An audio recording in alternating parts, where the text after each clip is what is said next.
Wait, it is Rapier Ramblings. We should probably ramble at some That's point. kind of what we're supposed to do, I guess. It is literally in the show title. Hello, everyone.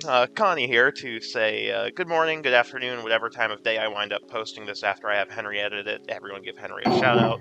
Um, Henry! we are here to ramble about Rapier and everything Rapier related. We've got a couple fun fights for you today, but first, Josh and I do a HEMA update with both of our lives at the start of this, so let's do that. So, I've been pretty busy just organizing and making sure my local in-house tournament runs well, which it did. We do here in Pittsburgh at Waterfront MMA. We do this little thing called HEMA Arcade. Surprisingly, since we're the most dubbed the sweatiest school, we do the least competitive HEMA tournament, where it's mixed weapons, low stakes, and you get points for shooting magic and doing theme songs and everything. That went great. We had quite a few different people come down. We had people come from like 2-3 hour drives come down, and we had a seminar for historical Chinese swordsmanship before we got started, run by our own Tan Win, and he did a really good job and presented a really different perspective than like what most HEMAists are trained on, because most of us start with KDF first, which is all like really bind focused and everything, and his source was all about avoiding binds and slipping and voiding and stuff, so it was cool and a new perspective to give everybody. No, the work Tan is doing with the historical Chinese sources is really cool because not a lot of people do it. And I love watching him fence because it's such a different style than what we're used to seeing. And he fucking makes it work, too. Yeah, I think it's funny that a lot of the techniques and stuff are so similar, and it's just like either philosophical differences, or the other cool part of it is that the Chinese sources just have way cooler names. Piercing Heavens is just way cooler name than Vomtog. Yeah, right? Why can't we... I mean, I guess Vomtog translates to from the heavens or from the roof, but Piercing Heavens is infinitely cooler, and I support having cooler names for our guards. Well, instead of Long Point, it's Piercing Evil. So it's Piercing Heavens, Piercing Evil, and Piercing the Earth as the low guard. That is fucking awesome. This is way cooler. This is way cooler. Just way cooler. On my end, I've been working on setting up the Philly Rapier League with the Philly Common Fencers a little bit. It's going pretty good. Josh actually fought in one of them, and since I had enough extra staff, I was able to fight, and we ran into each other in the finals, so we're going to be talking about that, and how basically the only reason I won was because we had a really tight afterblow window. And yeah, so I guess let's break into our first fight. So this first fight is Rapier and Dagger, because honestly there's more Rapier and Dagger fights, or Rapier and mixed sidearm fights in HEMA than single Rapier. This is going to be Yi Chen in the finals of CombatCon 23. This is an interesting match, largely because of how well Yi Chen deals with something we've discussed on this channel before, which is someone who likes to rush. So, you ready, Josh? Yeah, sorry, I was dealing with a minor spill. Yeah, let's... No problem. Alright, starting in 3, 2, 1. So, as is tradition in HEMA, we have our judge call. Yi Chen is the fighter in the White Sox, Smith is the fighter in the Wakusi helmet. And Yi Chen does something really cool, and if we watch that lightning fast exchange again... Cole, are you sharing your screen?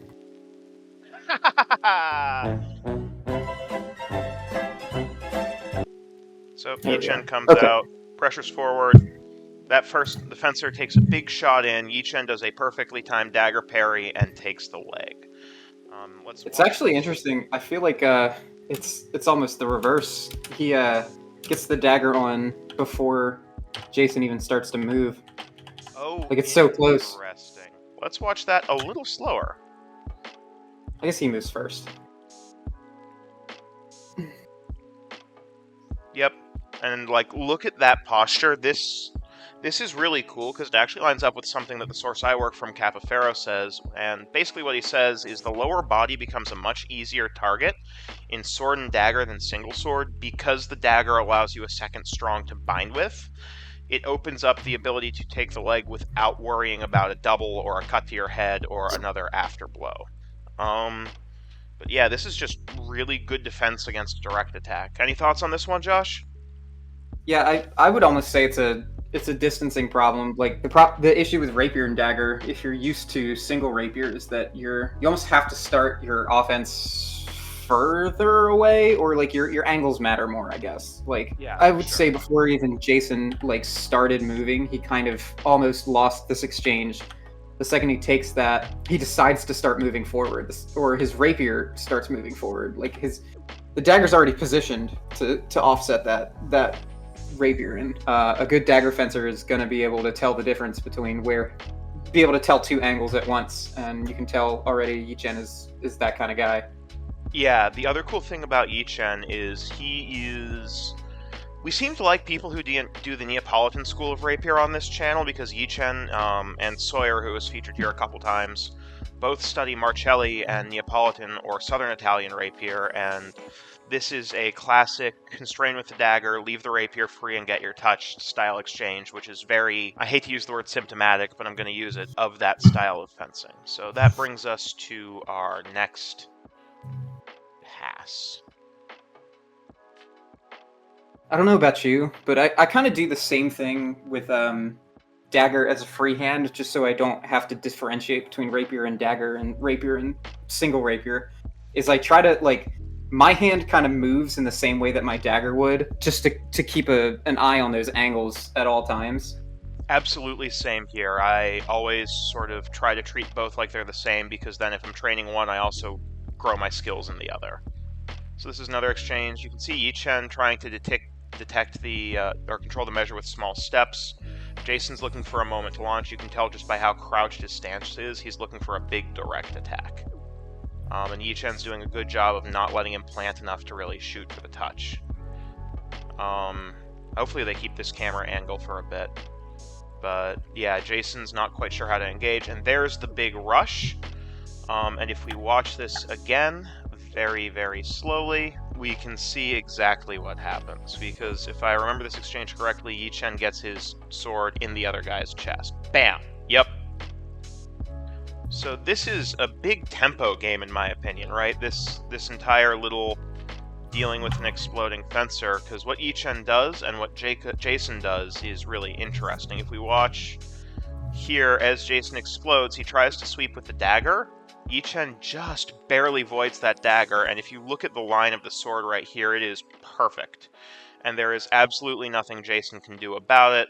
The sword lands home, and then Jason charges in with the dagger, and they are calling this hit afterblow. What are your thoughts on that?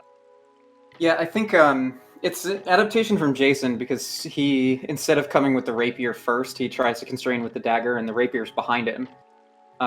So it is definitely an adaptation to be like, I'm not going to change the philosophy behind my offense, but I'm going to change the method, and it just doesn't work. I mean, half the time, like, you don't need to constrain the dagger, you just need to get them to move the rapier offline. But Chen was so efficient that he just dipped under and kept his offense active. And I think Jason, it's hard to tell if he gets parried. So his sword gets He does. parried, He does. his dagger comes in time. But again, Yichen just didn't, like, his dagger was always on point and already had that ankle cut off before he even started his offense.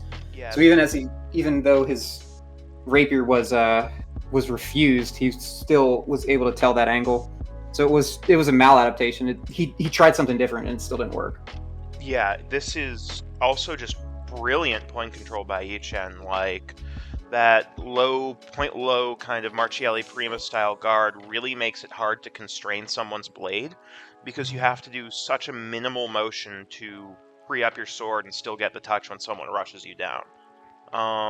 In one of our earlier episodes, we had a bout between myself and Mike Gilding, and what Yichen is doing is what I wish I was capable of doing. Like, this is just brilliantly good way of dealing with someone who likes to rush and push the tempo. I mean, it's pretty similar. It's just more efficient. Yeah. And I've fenced Yichen before in Rapier and Dagger, and he is one of the most efficient fencers I have had the pleasure of watching. Here, Yichen gets told he's not allowed to coaches. How dare he? Shame, we're rooting for Jason now. Once again, the fencers start out. Yi-Chen's pressuring a little more this time and probing at the hand. Jason is trying to cut an angle, but if you look where the sword is, Yi-Chen's keeping his sword between the sword and the dagger. And again, we have another take of the leg. This is pretty much the same setup from last time, so I don't want to spend a bunch of time on it, but Yi-Chen's doing a really good job controlling the terms of engagement of this fight. And here we are again. This time, Jason's coming out a little more aggressive than the last pass and a little less passive, and trying to keep Yi-Chen on the back foot. Both fencers are being much more patient now, that's for sure. Yeah, we last time we talked about a bull fencer, we talked about the go button and how like dancing between whenever the bull wants to go versus not is really like the make or break for dealing with this kind of guy. And I think like taking that offense and even just sniping the leg previously gets into Jason's head, and he's like, well, I can't just do defensive stuff, and then he falls back into rushing in again. Yep, and that's what we see here, and I'm pretty sure it goes the same way it went last time, right? So Jason's pressuring forward, looking for that shot to get his sword in. Yi-Chen's keeping him just at the edge of the safe range. And this time, again, Yi-Chen keeps his sword in the middle. Jason tries for a big sweeping constraint with the dagger. Yi-Chen narrowly avoids it, puts the sword in the chest, and the afterblow again comes with the dagger. He actually, I think he does, Jason does constrain the sword. I think Yi-Chen gets him with the dagger. Oh, let's watch that one more time, even slower. Boom, there's the sword. He does constrain. Yes, he looks like he's... Dagger comes in. Right there. Yep, that's the dagger. Good call. But yeah, this is just a masterclass on dealing with a bullfighter. I'll have to save this for my notes if I ever run into Nate Dolphin again. Love you, bud. Because he took me out of Elims and put me in 5th place at Unicorn Cup, pretty much playing the exact game that Jason's playing, and now I have ideas for dealing with it. Insert evil, ominous laughter here. Your director didn't do you any favors. Damn Hemophyte breakdowns guy. Yeah, how dare he. Hemophyte, I don't care about Rapier breakdowns guy. Love you, J-Dubs. He would agree. The explosion, gets stabbed, afterblow comes in like 5 hours later with the dagger. I think the judges are... Yeah, they give him a clean. Yep. Yeah. I think this brings us to our last exchange, where Yi-Chen's... At this point, Yi-Chen knows he's won, so he's getting a little wild. And gives me Asbury vibes. Yeah. To Jason's credit, he is being very patient, and there is the direct attack that he has been looking for this whole fight. Right, so if we go back, bam, we're actually right there, over the dagger, sword isn't in play, dagger's ready to parry. This is just a beautiful touch by Jason, and you can tell that it's actually... It's the first time he aims so high, too. All of his other ones were, like, really low down on the torso. I wonder if he had changed his targeting up a little bit, if it would have affected how well Yi-Chen would have been able to parry. Because even those slight angle differences make a big world of difference when you're making small, minute adjustments. This actually brings me to a thing I wanted to mention. One of my coaches actually drilled me on this for Rapier dagger play, but Prima and Secunda are great guards for getting around someone's parrying dagger if they try to constrain your sword with the dagger and not their rapier, because it allows you that wrap shot over and in, and as long as you're about the same height and it's not like me versus 6'8" Ian Burgess Linden, it's a pretty consistent wrap shot in rapier and dagger play for me, because people will think they have you and then wham, right in the face. It's a lot of fun. And that's exactly what Jason Smith does here, which puts a really cool note on the end of a very, very otherwise masterclass fight. And I believe this is the last touch of the match. So yeah, I think my big takeaways from this one, right, are Yi-Chen's use of small steps to control distance, measure, and timing, and just keeping your blade in presence and knowing where to put your sword at all times to really control the situation that you're in. I think that was probably the most interesting part of this fight for me. What about you? Yeah, I mean, I think it's a mix of distance and blade work. Not that like timing wasn't a big thing, but I think he was able to kind of set his swords in the proper angles, sword and his dagger in the proper angles, and kind of just let Jason choose the time that he was going to die. He had good reactions whenever Jason tried to go in to constrain the rapier. The good reaction with the dagger in the third or fourth exchange was really good. But I think he knew where to keep his dagger and where to keep those angles, and I think that's what won him the fight. Completely agreed. I think since we always do letter grades here, we're going to do a letter grade now because I feel like it. For Jason, I would give him his big strength was he did have a good idea of when to launch his shots. It was almost always as Ichin was adjusting measure closer. So that's a really good thing to see in a fencer who likes to play aggressively, because those little steps are a tempo in pretty much every fencing manual I've ever read, and my little bit of Olympic and SCA experience as well. So I think Jason did a really good job with that, and I would give him an A in tempo. His distance management, I would give him a B, right? He was very good at distance management because he always knew what his distance was, but he didn't have the level of being able to dictate Yi Chen's distance, or kind of pressuring Yi Chen into a corner, so that's why I gave that a B. And then blade work, we basically saw two options and one development, and that development was really, really good. Right? Like, this is a gold medal match, and there's a reason it was a gold medal match, and that wrap around the dagger shot at the end of the fight is something that probably, if it had happened earlier, it might have made this a much, much closer match. So I'm giving that a B as well. So average B plus grade for Jason, and that brings me to Yi Chen. First things first, for distance, Yi Chen controlled the distance the entire match. Little steps, very patient, careful footwork, always hunting for a clean parry riposte. I would give that a solid A+. Distance management, or tempo, I would also give an A. He was very good at knowing when Jason was going to time the launch, and basically always had a perfect parry riposte or parry snipe or direct snipe loaded and ready to go. So I'm giving that an A as well. And then that brings us to blade work. There was nothing really fancy, but if you watch that point control he had, I'm giving that an A+ as well, because his blade just was almost impossible to constrain. I think it got constrained once the entire fight. So A+ grade for Yi Chen. That was really, really good fencing. What about for you? Yeah, I mean, I think so with Jason, it's hard to put like adaptations in our three normal criteria. But he did try to do something new every single time. He just didn't make the right adaptations where he needed to. So if I lump that into blade work, I'd probably say a B. Like, they were all competent adaptations. They just weren't the right ones for that situation. Yeah.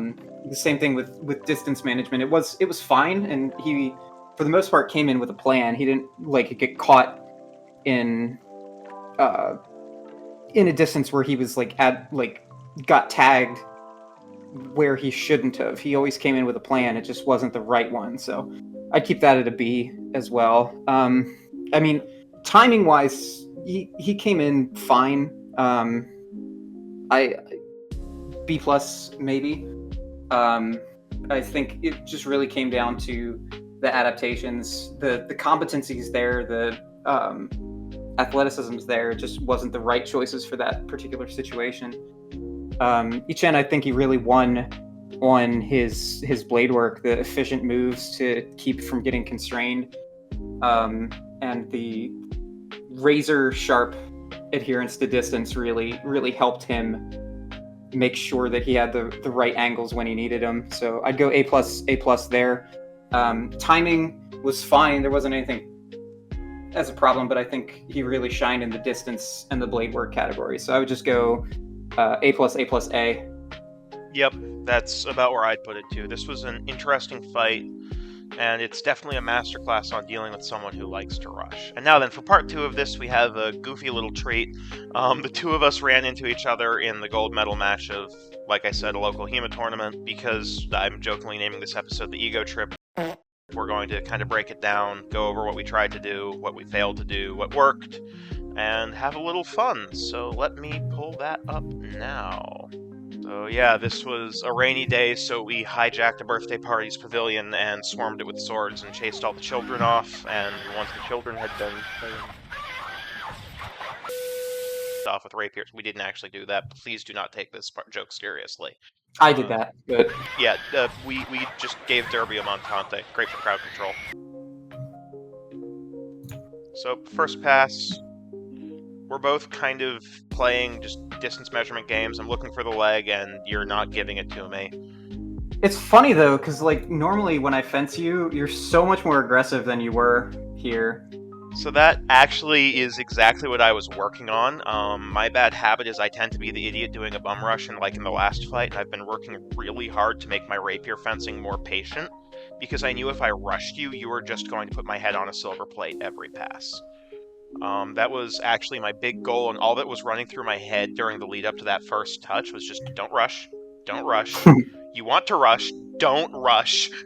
So yeah, we come here, I start to pressure in a little bit, I'm looking for constraint, and this is a big thing my coach harps on, is if someone's playing sword refused, lining your sword up over theirs is still a way to at least get visual constraint and have a vague idea of where the sword is, which is how I was able to set up this cut to the arm, right? Because you're in the... I always jokingly call it the guard of the black tiger, but you're in that point low refused guard. So I try to take my sword and line it up over yours so your easiest line of attack is at least somewhat closed off. And it's the only reason I was able to parry that little laser beam you sent my way. Bam, right? Yeah, no, at least for my part, I think it was a distance error. Like, I think in my brain, I'm still like, well, they're going to be really aggressive. And I chose this moment as like I'm going to kind of, because I think I take a short step beforehand. Yeah, I believe you do, because I take that short hop beforehand, trying to seek your go button, and you stayed patient, and I didn't have a plan for after that. Yep, and then I suppress with the true edge. You pull back to try to parry. I take your wrist, bam, right there, and then you come down, and I think I just barely slip out of the way of that in a really fun little first exchange. I really liked your direct thrust there, though, because if I had hit the go button, you would have put that point in my throat without a doubt. Like, that was a really good call for how I normally fence, because we fight each other all the time. But in this case, I had changed things up on you.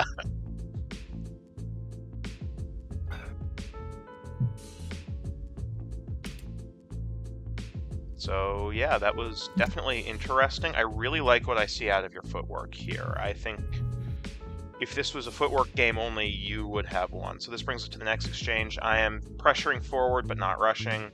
You are keeping me from ever feeling like I can hit my go button, which is... And right there is exactly what you tend to get me with, which is that I hit go, you cleanly deal with my blade and either cut or thrust back in. The other interesting thing here is I was using a rapier I normally don't use. My tournament rapier that I like exploded because it was a 25-year-old Darkwood, and Darkwoods tend to implode anyway, so I traded JW Pignetti a beat-up Castile for a really fucked up Pavel. Oh, is that what that's what you were using? Yeah, I was using the Pavel. Jesus. Well, I think you get some points for even just trying to use that monstrosity of a sword. I love it, because I could just... I'm surprised it didn't explode. It's currently held together with JB Weld. That doesn't surprise me. It's a JW. Does it still rattle? Yes, always. But yeah, that's you parry me offline. I am aggressively overextended. One of the big things I fuck up here is if you look at my foot, it is off the ground right now. So I literally can't recover. And you're in the perfect position to just, bam, upper opening gets hit. I throw out a sad little hanging parry, and then nope out of dodge. But that was... It's funny, it's just a repeat of the first exchange, only the roles are reversed. Pretty much. This time I hit the go button instead of you. That said, the interesting development here is you took really good advantage for how off position I was and maintained composure in spite of the pressure and constraint I was looking for, and just did a really good job kind of controlling what I did and dictating the terms of engagement here. Bam. So yeah, that's a really good touch, and the judge calls it torso. I felt that one whip across my collarbone, so it was definitely upper opening, which means it's a scoring action in this rule set. While we're here, the rule set was thrust to deep target is 2 points, everything else is 1 point. Thrust to deep always takes priority in a double. Here we double. I did my usual thing and hit the go button a little too soon and tried for, I had a friend refer to this as the rocket ship in Cortada. And Josh just wraps around my blade, and the judges don't see it, but the point comes to my mask pretty well, as you can see here.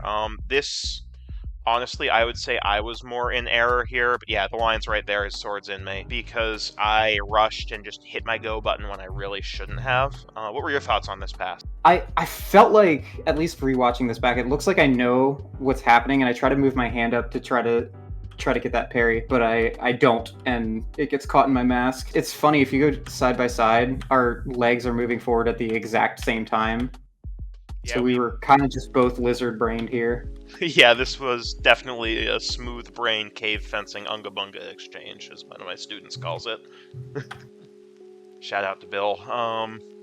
But yeah, we both tag each other. This was a very lizard-brained exchange, as you put it. I would completely agree there. The judges make their deliberations. So what are your thoughts on the fight so far? I mean, it's kind of funny. I feel like it almost looks like a mirror match. Like the first exchange, I commit like slightly out of distance and get punished for it. The second exchange, you commit slightly out of distance and get punished for it. And then the third exchange, we just tag each other. You try to void with the incortada, and I try to hand parry, and we both just get squashed. So yep. It's kind of just like Link versus Dark Link, or what you need to do, and what I showed my friend this fight, and they said that you need to get a green sock, and then we'll be a matched pair. Oh no. Ugh. So this exchange was honestly just incredibly lucky on my part, and also a bit of pattern recognition, right? Because I noticed you tend to pull your sword back like that when you constrain, or when you try to back at a distance. I noticed you'd pull your sword back, so I just threw a little snipey whip to your forearm there. And in this rule set, as long as it has 30 degrees of rotation, it travels. So that was not an unforced error, but it was definitely just a pattern I noticed with your fencing in that pass. And it happens a couple times in the lead up. As I pressure in, there's the extension, and yeah, there's the cut to the arm. That was interesting to me because I had noticed an established pattern, and for once in my life I actually capitalized on it.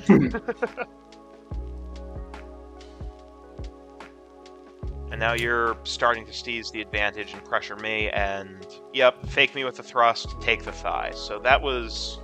It's interesting how much rapier fighting changes in Ohio versus other regions, because Ohio, the only cut that scores is to the head, and same with all the other Orville tournaments, whereas in most other regions, leg cuts, arm cuts, and sometimes even, God forbid, torso cuts score, which changes the fight a little bit, because leg cuts, I love them, since they let me dictate measure and sometimes just make someone have a panic response. I do too, and I don't, since a lot of the other tournaments I go to around here are just like Orville rule sets, it's refreshing. I want to train it more, so I think that's when we're doing Rapier, at least at Waterfront now, that's how we're going to do it, is at least incorporating leg cuts. And at least I also like, and we haven't done it here, but we've been playing with the idea of like sword arm cuts, or maybe just sword arm thrusts are just as high priority of a target as torso. So one of the more interesting rule set developments I've seen, and I've considered pirating this for my own rules, is for the ARFL League, which we've had some footage from. They actually made it so that in all their weapon systems, a cut to the sword arm automatically ends the exchange with no chance of afterblow. And it definitely changes the game a little bit, and you and I are both relatively not tall by HEMA standards. I come in at 5'7", and you're what, 5'9"? Something like that. Yeah, it's very nice for the shorter fencers because a lot of times with the tall guy, if you're doing saber or rapier, that arm snipe is your bread and butter if they like to pull their weapon back, and having it negate the afterblow definitely lets you be a little more aggressive with your taking of their sword arm. Yeah, that's cool. Yeah. So yeah, again, you're pressuring in. I'm trying to do anything, and you make me just freeze. That was really well set up. One more time for good measure because I think it's worth watching. The other cool thing about the setup you have here is that you bait me into a position where I can't possibly respond and then take the touch.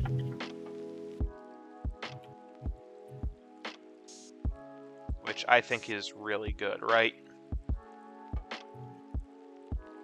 And just, yeah, really good fencing on your part. And you threw up a guard after that kept me from being able to get the afterblow.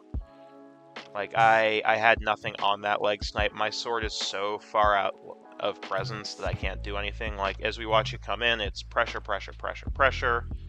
I think the thrust is coming, so I do a big honkin' parry. Leg. My afterblow doesn't even touch you. Really well done.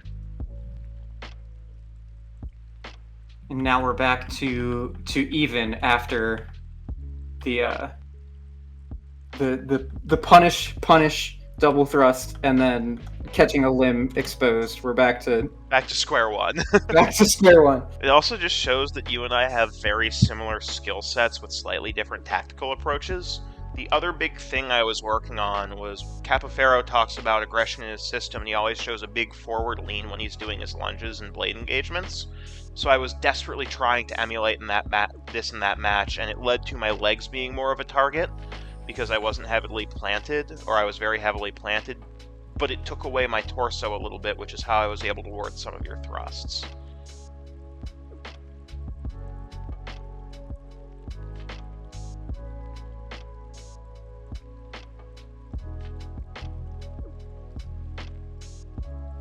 I go for a leg cut of my own. Beautiful slip. You don't quite mount an offense because I'm going to blame the slightly wet terrain. It's like the Top Gear episodes when someone drove. Which is why I really appreciate you letting me walk back and forward here, because if I had tried to throw a thrust there, I would have slid. I am a jackass. I am not that much of a jackass. There's the parry, riposte, cut to torso, and that was just a really cool little flurry. You can tell we're both from the Northeast and East Coast region because our rapier's cuttier than West Coast rapier.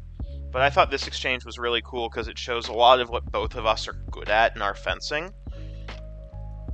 Since we both whip out some really cool parry ripostes.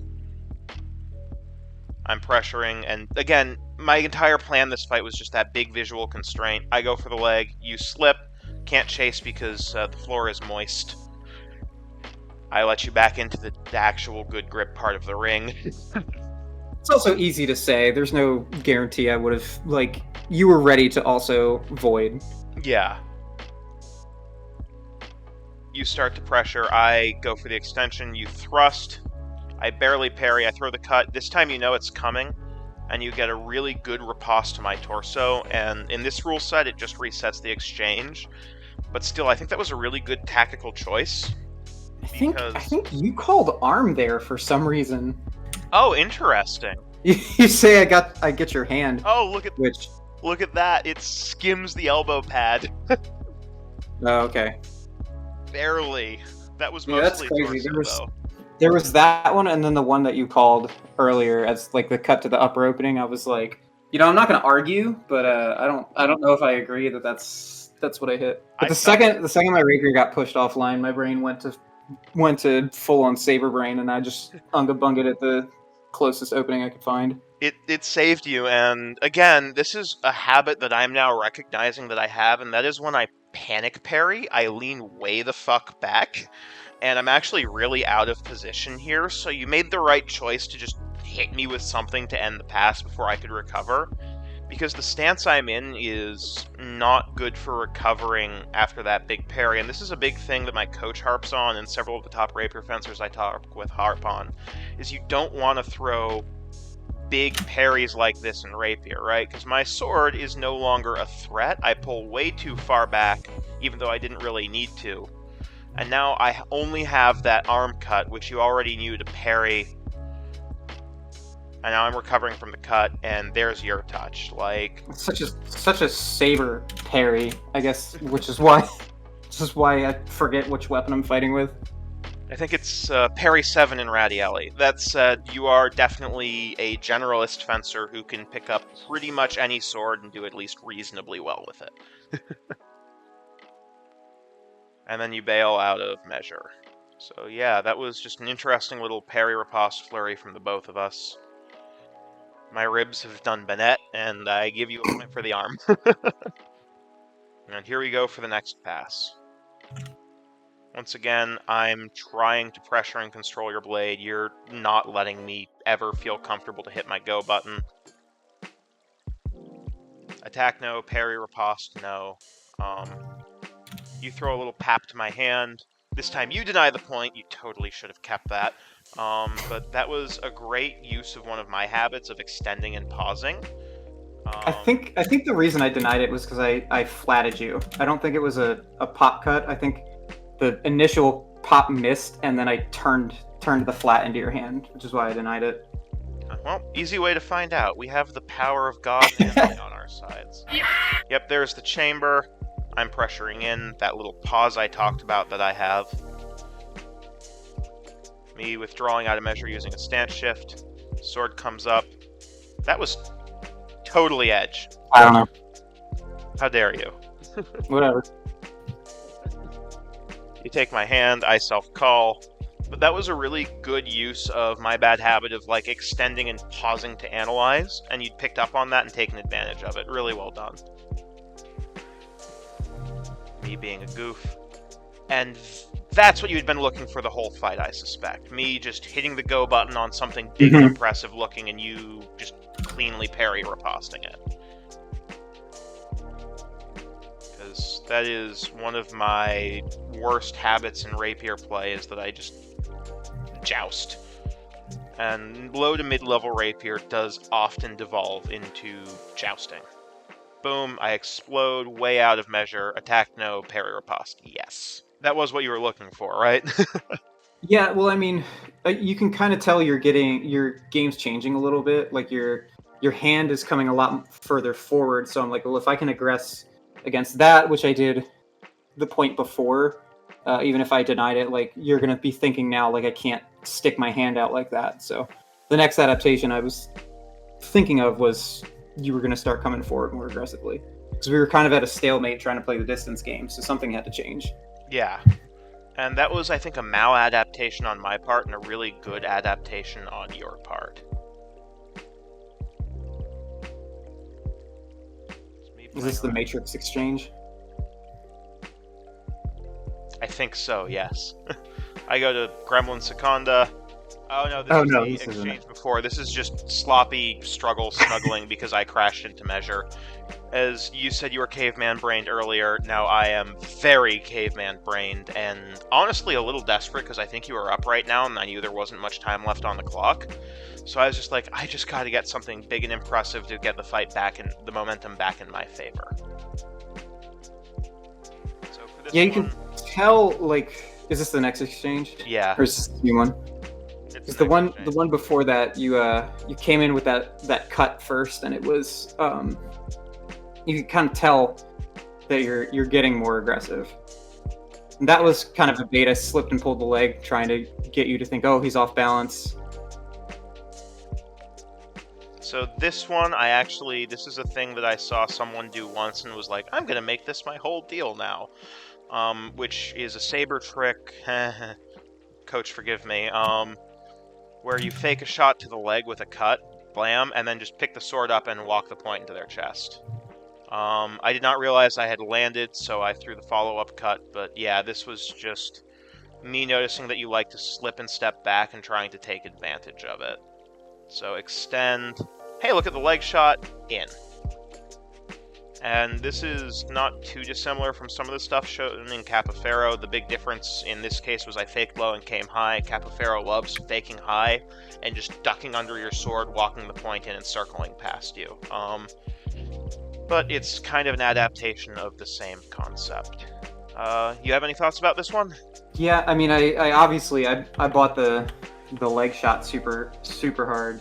You came in with the point low. Actually, specifically, I saw this exchange in a video by Josh Dale called Devotion. It's Levi Fontaine and David Miller of legendary Sellsword Arts fame fencing Rapier, and Levi just provokes low at the leg and ganks David in the throat, and it was just a really cool pass that I thought would be fun to add to my arsenal. I have a clip I need to send him. It's about me landing a reverse grip thrust in sparring. It's so dumb, and I can't wait for me to send it to him and for him to ignore it, but I'll think it's funny. And that's what matters. Look, what we're going to do is if he's at Fun Fact, we're both going to walk out with our swords and ice pick grip and just... I think he should be. Yeah, he's teaching a class on something. I forget what. Yeah. I'm really excited for him to be there. I think it's stage combat. Makes sense. So we were sparring with Jans to... This is so off topic, so welcome to Rapier Ramblings Non Sequitur. But we were sparring with Jans to prepare Tan for his class, and me and Matt were sparring, and I threw my sword up in the air, caught it in an ice pick grip, and thrust him over top of his guard into his face. I was like, thank God I'm recording. Clip that, send it to Dave Miller, be like, I've done what Clark can't do.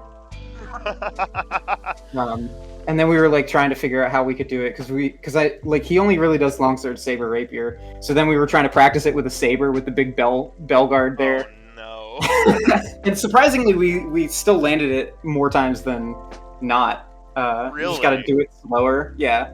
Every time we tried to go too fast, we would drop it or catch it in the D instead of the handle. Yeah, we still landed it a couple other times, but I got the one and it looked really good. So I'll have to send it to you after it. Please do. Don't you have one of those Siggy Pro Sabers with the extra enclosed guard too? Yep. So it's so much harder with that. You know, this was a worthwhile tangent, I suspect. Welcome to Rapier Ramblings, folks, where we ramble about swords, not necessarily rapier. I'll send it to you, and you can send it to Henry, and he can put it in if he wants to. I think we should just paste it in slow motion. Henry, edit that in post. I just saw something real dumb.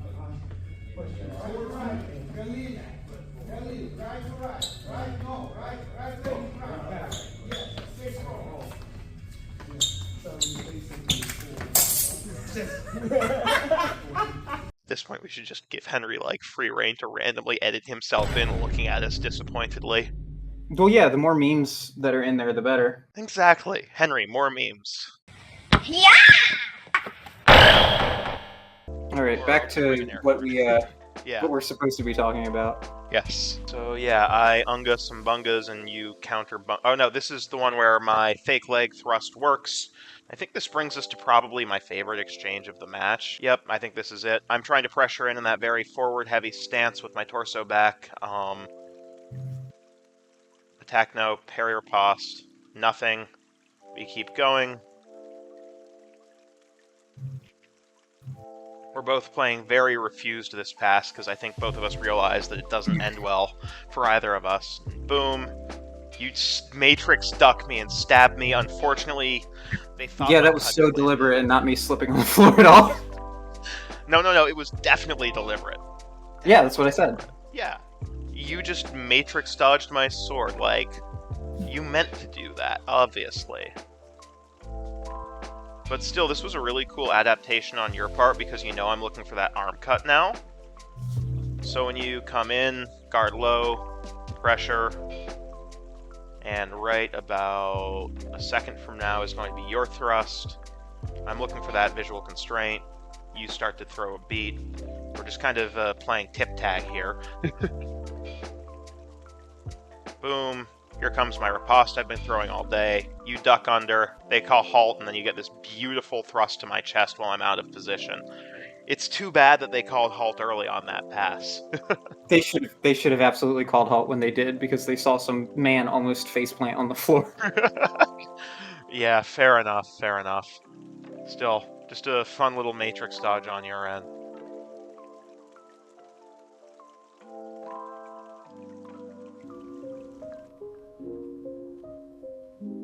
You provoke at my leg. I'm pressuring forward without hitting the go button. And I hit the go button. And we double. One of my Yeah, at favorite... that point, my hand's out of position, so I can't really, like, it's, from a tournament perspective, the only thing I can possibly do is just commit to my threat. Yeah, and at that point, I had overcommitted. Hey, look, it's Mason being a clown in the background. Seema needs more of that, really.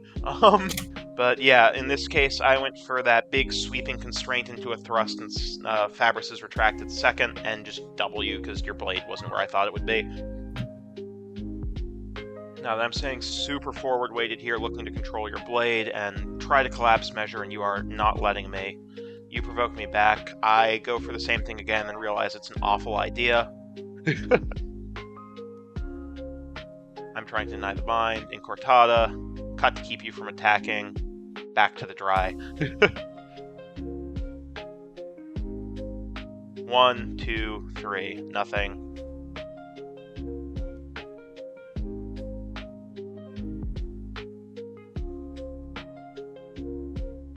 I throw the cut to the leg. Hand parry. Provoke to your face. You barely slip it. That was really good distance management. And then you throw your thrust in, I whip back with a cut of my own, and then I hit your arm, and just barely out of tempo, your cut to my head comes, right? So we have you explode in about a second from now. My timing was off. Curse is foiled again. Bam, I get that parry I've been looking for all day. Cut comes to your arm, your cut comes to my head. Unfortunately, because there was a chambering action in this rule set, that was out of tempo. In the Unicorn Cup rule set, however, that would have just been a double. So what were your thoughts on that pass? I think the thing that I'm doing the most is I'm falling into too much of a pattern. Like, I keep committing to these thrusts to your left side, and they're not working, and I just keep doing them. So Yeah. I should have been throwing more feints to go to other sides, because it is like small, minute blade work that's making the differences here. And instead of just committing to thrusting faster or something, I should have made some kind of adaptation, because I wind up just keep doing the same thing. For sure.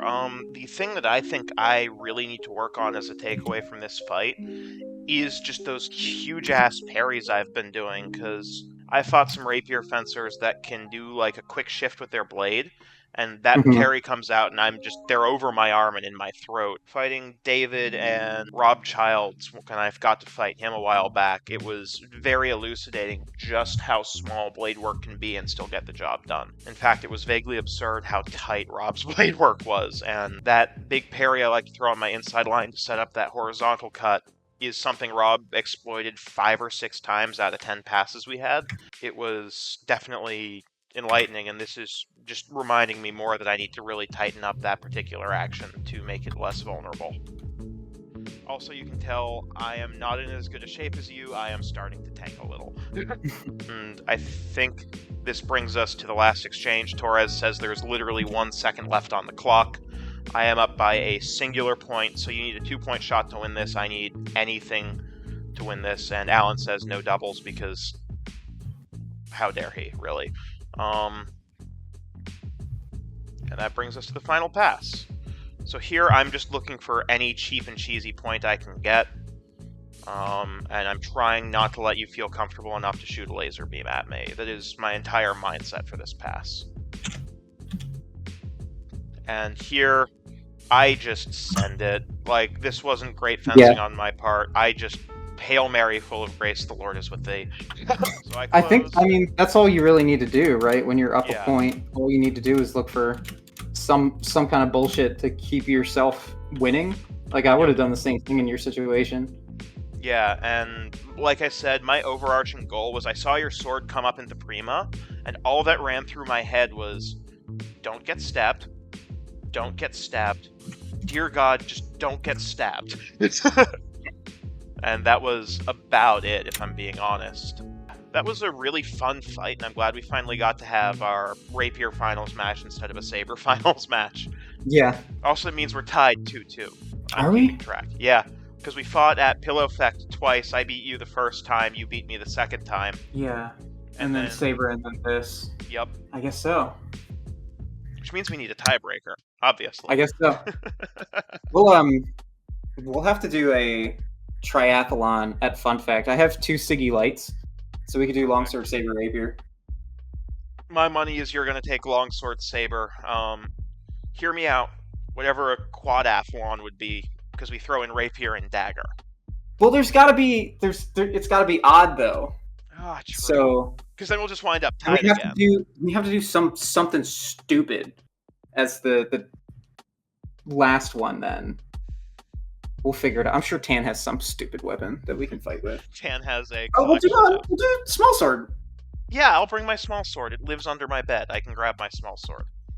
Yeah, I'll steal one from Keith or something. We'll We'll do small sword. Quintathlon. There we go. Hema Quintathlon with Connie and Dirk. Coming next episode of Rapier Ramblings. Not all rapier. On next episode of Rapier Ramblings, we break down longsword, saber, and small sword. Fuck rapier. So I guess, as is tradition, we have to grade ourselves. I'm gonna, Obama giving himself the Medal of Honor meme. So how about this? In the honor of fairness, in the subject of fairness, let's grade each other. So I'll grade you. First things first. You had me beat in distance management this fight. I think that is, and always has been, one of your biggest strengths as a fencer. I never felt comfortable hitting the go button. I never felt comfortable sending big shots, and every time I did, you were just short, I overextended, and you sniped me or stabbed me or cut me somewhere. So I'm giving that an A. On timing, I think we were about equal. I'm giving you a B+. I think your timing was good. And this is the one thing where I think I had you, is your blade work. I'm giving that a B straight. Since you kept trying to send that one left thrust down the pipeline, and I was able to capitalize it all but 1 or 2 times. I think that is the one thing I had slightly up on you, because I would say your timing and blade work timing and distance was a little better than mine, and I got incredibly lucky with those parry ripostes. Yeah, well, I would agree with the blade work thing. So we'll start. I already forgot the grades that you gave me, but we'll do blade work. You said B? Yeah. So I'll say B+ A for you, because you did add a lot more variety than I had. I think our distance management was pretty on par. Yeah. I think the only, I clipped you with some kinds of things that, no, I mean, I think they were pretty on par distance wise. I had a couple slips in offense, and so did you. So, whatever you said for that, I believe B+. I'll say that for you too. I'll say B+ distance management, and then timing. I think I might give you one ± over me too, because I think you were dictating a lot of the pace of the fight for the most part. And the real crux, whenever I was dictating the pace of the fight, I just was trying to throw laser beams, which you were parrying. So I was relying on you to slip up in distance or something. So I would give you an edge up on the timing in this fight as well. We'll go B+ A timing, B+ A blade work, and what did you say for distance for me? I gave your distance an A. A then! Perfect. So yeah, that brings us to the conclusion of this episode of Rapier Ramblings. Sorry for the delay. I had to move and some other stuff, so we had to put this off for a couple weeks, but we'll be back with our usual unreasonable and all over the place cadence, because we have lives. Yeah. And we can't all be JW. No. Shout out to Hematite Breakdowns. But yeah, any final thoughts on what we've seen today? No, I think we covered everything. I think this is a recent. If you haven't watched the first one we did where we talked about fighting bull fencers, go watch that one as well, because it's almost like a little bit of a follow-up to that. So, yeah. Otherwise, stick around and there might be some extra Rapier Plus ramblings next time. Yes.